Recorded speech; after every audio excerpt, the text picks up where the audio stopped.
آپ اخبارات اور سوشل میڈیا کے ذریعے دیکھ رہے ہیں کہ بیٹیوں کو جلا دیا جاتا ہے، ان کے ٹکڑے کر کے زمین میں دفن کر دیا جاتا ہے۔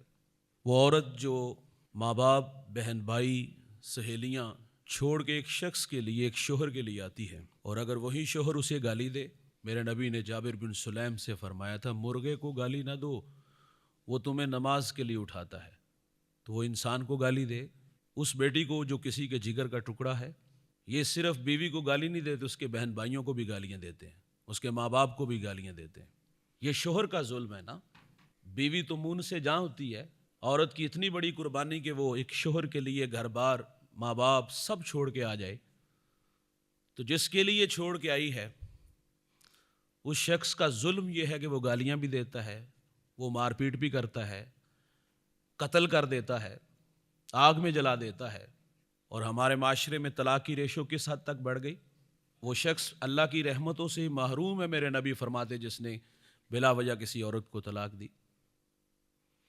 اور جن بیٹیوں کو طلاق ہو جاتی ہے، ہمارا معاشرہ انہیں قبول کرتا ہے؟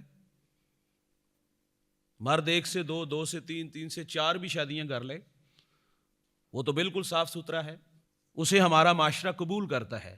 بیٹی شب زندہ دار ہے، پردہ دار ہے، سلیقہ شعر ہے، لیکن اسے طلاق ہو گئی، ہمارا معاشرہ اسے قبول ہی نہیں کرتا، اس کی دوسری شادی کرنا مشکل ہو جاتا ہے صاحب۔ اور ہم نے ایسی بیٹیوں کو دیکھا ہے، جو بیٹیاں طلاق لے کے گھر آ جاتی ہیں نا، اس کے بہن بھائی بھی اسے قبول نہیں کرتے۔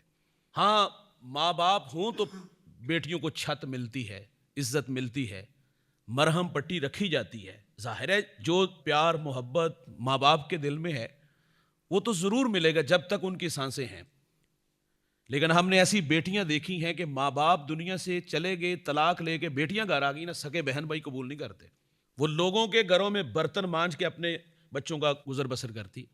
شوہر ظلم کرے گا تو گھر ٹوٹیں گے، یہ کتنا تلخ جملہ ہے کہ چل میرے گھروں نکل دی ہو۔ مجھے ایک بیٹی نے کہا کہ عورت کا کیا اپنا کوئی گھر نہیں ہوتا؟